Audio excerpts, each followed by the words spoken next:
ఎపిసోడ్లోకి మీ అందరికి స్వాగతం. మా మిత్రుని కోరిక మీద మోదీ క్వాలిటీస్ గురించి, ఆయన మతాల మధ్య పెట్టే చిచ్చు, ప్రజల మధ్య జరిగే ఘర్షణలు, వాటి గురించి మాట్లాడాలనుకుంటున్నాను. మన దేశంలో 500 సంవత్సరాలు మొఘల్ పరిపాలన, తర్వాత 200 సంవత్సరాలు బ్రిటిష్ పరిపాలన, తర్వాత 66 సంవత్సరాలు నాన్ బీజేపీ పరిపాలన. ఈ 766 సంవత్సరాల్లో ముస్లిం వ్యతిరేక గవర్నమెంటు ఏమీ లేదు. 766 సంవత్సరాల తర్వాత కూడా ముస్లింల పరిస్థితి భారతదేశంలో చాలా దయనీయంగా ఉంది. సచ్చర్ కమిటీ రిపోర్ట్ ప్రకారం 2004లో ఎస్సీ పరిస్థితి కంటే కూడా ముస్లింల పరిస్థితి దారుణంగా ఉంది అని 2004లో సచ్చర్ కమిటీ రిపోర్టు. అప్పటి మన్మోహన్ సింగ్ గవర్నమెంట్ ఈ సచ్చర్ కమిటీ రిపోర్ట్ని ఇంప్లిమెంట్ చేయడానికి చాలా ప్రయత్నం చేసింది. 2014లో అమితాబ్ కుందు అనే అతని రిపోర్ట్ ప్రకారం ఆ 10 ఏళ్లలో చేసిన ప్రయత్నం, చేసిన ప్రోగ్రెస్ గురించి రిపోర్ట్ అడిగారు. అమితాబ్ కుందు రిపోర్ట్ ప్రకారం ఈ ఎఫర్ట్స్ అన్నీ ఇంకా కావాలి, వీళ్ళ పరిస్థితి ఇంకా మెరుగుపడలేదు అని చెప్పని ఆయన రిపోర్ట్ ఇచ్చాడు. సో బేసిక్గా ప్రాబ్లం ఎక్కడుంది? అనుకూలమైన పరిపాలన 766 ఏళ్ళు, ముస్లింకి ఇంప్రూవ్మెంట్ చేయడానికి కోసం చేసిన ప్రోగ్రామ్స్, ఇన్నిటి తర్వాత కూడా వాళ్ళకి ఎందుకు ఈ పరిస్థితి ఉంది? ఇది మనం ఆలోచించాలి. మోదీ వచ్చిన తర్వాత ఈ సచ్చర్ కమిటీ రిపోర్ట్ ఇంప్లిమెంటేషన్స్ అని ఆపివేసి శాచ్యురేషన్ డెవలప్మెంట్ ప్రోగ్రామ్ అని పెట్టాడు ఆయన. ఏ కమ్యూనిటీని తీసుకున్నా కానీ వాళ్ళలో లాస్ట్ మనిషి దాకా హెల్ప్ పోవాలి, అందరూ హెల్ప్లో శాచ్యురేషన్ లెవెల్కి రావాలి అని 2014 నుంచి సబ్కా సాత్, సబ్కా వికాస్ అండ్ సబ్కా విశ్వాస్ అని చెప్పని 3వ ప్రోగ్రాం పెట్టాడు. అప్పటి నుంచి అందరినీ సమానంగా చూసి ఏ వివక్ష లేకుండా గవర్నమెంట్ ప్రోగ్రామ్స్ అన్నీ అందరికీ సమానంగా శాచ్యురేషన్ బేసిస్ పెట్టుకొని చేస్తున్నారు. ఈ 2014 నుంచి ఇప్పుడు దాకా 12 ఏళ్లలో స్టాటిస్టిక్స్ ప్రకారం లబ్ధిదారులు ముస్లింల పర్సంటేజే ఎక్కువగా ఉంది హిందువుల కంటే కూడా. మేబీ అది బేస్ ఎఫెక్ట్ లో అయినందువల్ల పర్సంటేజెస్ ఆ మధ్య ఉండొచ్చు, కానీ అబ్సల్యూట్ నెంబర్లో కూడా హౌసింగ్, హెల్త్, ఎడ్యుకేషను, ఈ మూడిట్లో స్కూల్ డ్రాప్ అవుట్ రేషియోస్ అటువంటి వాటిల్లో కూడా ముస్లింల పరిస్థితి బాగా మెరుగుపడింది. ఇది మనకున్న స్టాటిస్టిక్స్. ఇన్నిటి తర్వాత కూడా మోదీని ముస్లిం వ్యతిరేకుడు అనడం అనేది స్టాటిస్టిక్స్కి విరుద్ధం. అడపాదడపా జరిగిన లేక కొన్ని సంఘటనలు లించింగ్ అని పేరు పెట్టి ప్రఖ్యాతి చెందిన ఇన్సిడెంట్స్ ఉన్నాయి. వాటికి స్పందించలేదు అని ఆయన్ని ముస్లిం విరోధి అనొచ్చు. ఈ గత 12 ఏళ్లలో ఎనీ ముస్లిం క్యాండిడేట్ కానీ వివక్ష జరిగింది, నేను ముస్లిం కాబట్టి నాకు ఇది రాలేదు అనే కంప్లైంట్స్ లేనే లేవు. ఒకవేళ ఒక కంప్లైంట్ ఉన్నా కానీ కాంగ్రెస్ కానీ సమాజ్వాదీ పార్టీ కానీ దాన్ని హైలైట్ చేసి మోదీని ముప్పు తిప్పలు పెట్టేవి. ఇవేం జరగలేదంటే అటువంటివి ఏం జరగలేదు అని అర్థం. ఇక వీళ్ళ మధ్య గొడవలు ఇవన్నీ ఎందుకు వచ్చాయి? ముస్లింలకి మోదీ మీద ఎందుకు కోపం? దీనికి వేరే కారణాలు ఉన్నాయి. ఒళ్ళో కూర్చోబెట్టుకుని గోరుముద్దలు తినిపించే పిల్లవాడిని కిందకి నేల మీద దింపితే కొంత అల్లరి చేస్తాడు. అట్నే వీళ్ళు క్రిస్టియన్స్ని కానీ ముస్లిమ్స్ కానీ 2014 పర్యంతం వాళ్ళు నేల మీద నిలిచి హిందువులతో సమానంగా తినడం మొదలుపెట్టాల్సి వచ్చింది. ఇది కొద్దిగా ఇనిషియల్ ఇయర్‌లో ఫ్రిక్షన్ ఉంటుంది.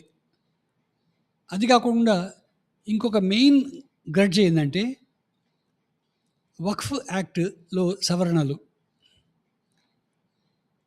1995లో నరసింహారావు గారు తెచ్చిన వక్ఫ్ అమెండ్మెంట్ తర్వాత ఒక యూపీలోనే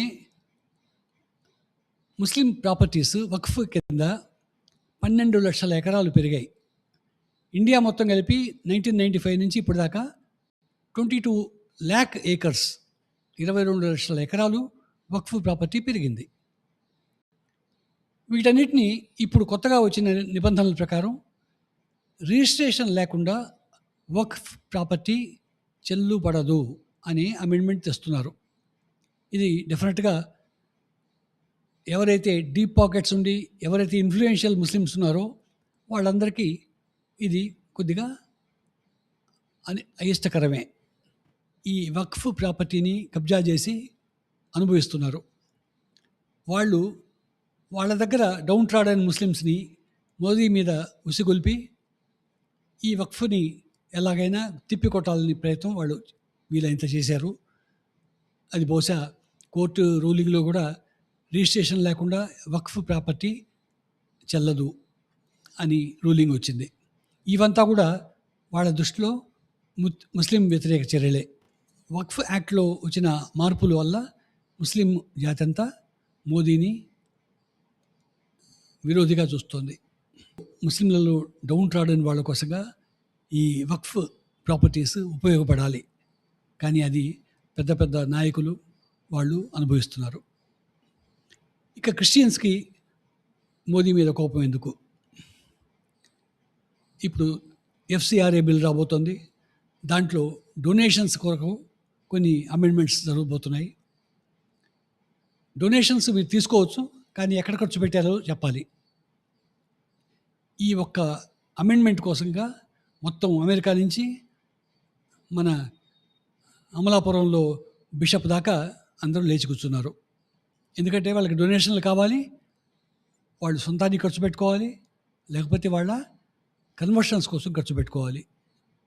ఇప్పుడు లెక్కలు అడిగితే ఎక్కడ ఖర్చు పెట్టావు అని అడిగితే వాళ్ళు ఏం చెప్పలేరు. సో ఇంత ఈజీగా వచ్చే మనీ అడ్డం పడుతుంటే క్రిస్టియన్స్కి కూడా మోదీ అంటే విరోధం. పాపులేషన్ గ్రోత్లో ముస్లిం పాపులేషను, హిందూ పాపులేషను దాదాపు గ్రోత్ ఒకటే ఉంది. ఇన్ఫ్లక్స్ ఫ్రమ్ బంగ్లాదేశ్, ఇన్ఫిల్ట్రేటర్స్ వాళ్ళని లెక్కేసుకుంటే వాళ్ళలో నంబర్ గ్రోత్ కనపడుతుంది, కానీ యాక్చువల్గా ఇండియాలో ఉండే ముస్లిమ్స్ గ్రోత్, ఇండియాలో ఉండే హిందూస్ గ్రోత్ దాదాపు ఒకటే. అవి స్టాటిస్టిక్స్ సరిగ్గా చెప్తాయి. కాకుంటే క్రిస్టియానిటీ మాత్రం అదొక హిడెన్ ఏరియా. మన గవర్నమెంట్ లెక్కల ప్రకారం 3% పాపులేషన్ క్రిస్టియన్ అని చెప్పని మనం నమ్ముతున్నాం. మీరు ఒకసారి ఈ మధ్య జరిగిన ఊరేగింపులు హైదరాబాదు, కాకినాడ, విశాఖపట్నం, అమలాపురం ఇక్కడ కొన్ని ఊరేగింపులు జరిగాయి దళిత క్రిస్టియన్స్ది. ఈ మధ్య సుప్రీంకోర్టు రూలింగ్ తర్వాత ఎస్సీ అట్రాసిటీస్ యాక్ట్ కింద కన్వర్టెడ్ క్రిస్టియన్స్కి లాభం ఉండదు ఎస్సీలకి అని చెప్పని తీర్పు వచ్చింది. అప్పటి నుంచి ఈ వర్గాలన్నీ మతంతో సంబంధం లేకుండా ఎస్సీ వచ్చే బెనిఫిట్స్ అన్నీ మాకు రావాలి అని ఊరేగింపులు చేస్తున్నారు. ఆ నంబర్ మీరు ఒకసారి చూస్తే 3%, 30% వాళ్ళ జనాభా మీకు తెలుస్తుంది. కాసు బ్రహ్మానందరెడ్డి, నేదురుమల్లి జనార్దన్ రెడ్డి, వైఎస్ఆర్ రాజశేఖర రెడ్డి గారు, జగన్మోహన్ రెడ్డి గారు వీళ్ళంతా కూడా మనకు క్రైస్తవులే, మన సోదరులు. వాళ్ళతో మనకేం ప్రాబ్లం లేదు. వాళ్ళు చేసే ఇవాంజలిజం, కన్వర్షన్స్ అవి లాంగ్ టర్మ్లో కష్టాలు తెస్తాయి. ఇప్పుడైనా సుప్రీంకోర్టు రూలింగ్ ప్రకారం ఎస్సీ బెనిఫిట్స్ క్రిస్టియన్స్కి, దళిత క్రిస్టియన్స్కి అందకుండా చేస్తే దాదాపు ఈ కన్వర్షన్స్ తగ్గుతాయేమో వేసి చూడాలి. ఇవన్నీ కలిసి చూస్తే మోదీ వీళ్ళందరికీ విరోధి అయ్యాడు. డెమోగ్రఫీ చేంజ్ వల్ల ఎటువంటి పరిణామాలు వస్తాయో మనం కొద్దిగా గమనించాలి. ఒక వర్గం ఒక లిమిట్ దాటి డిస్ప్రపోర్షనేట్గా పెరిగితే దాని ఎఫెక్ట్స్ నార్త్ ఈస్ట్లో చూడొచ్చు,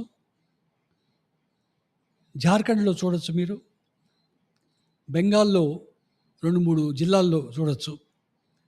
అక్కడ ఈ డెమోగ్రఫిక్ చేంజెస్ వల్ల వచ్చిన కష్ట నష్టాలు మీకు గూగుల్లో వెతికితే కనపడతాయి.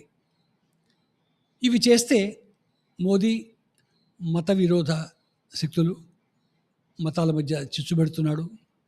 ఇది అవసరమా లేదా ఆలోచించుకోండి.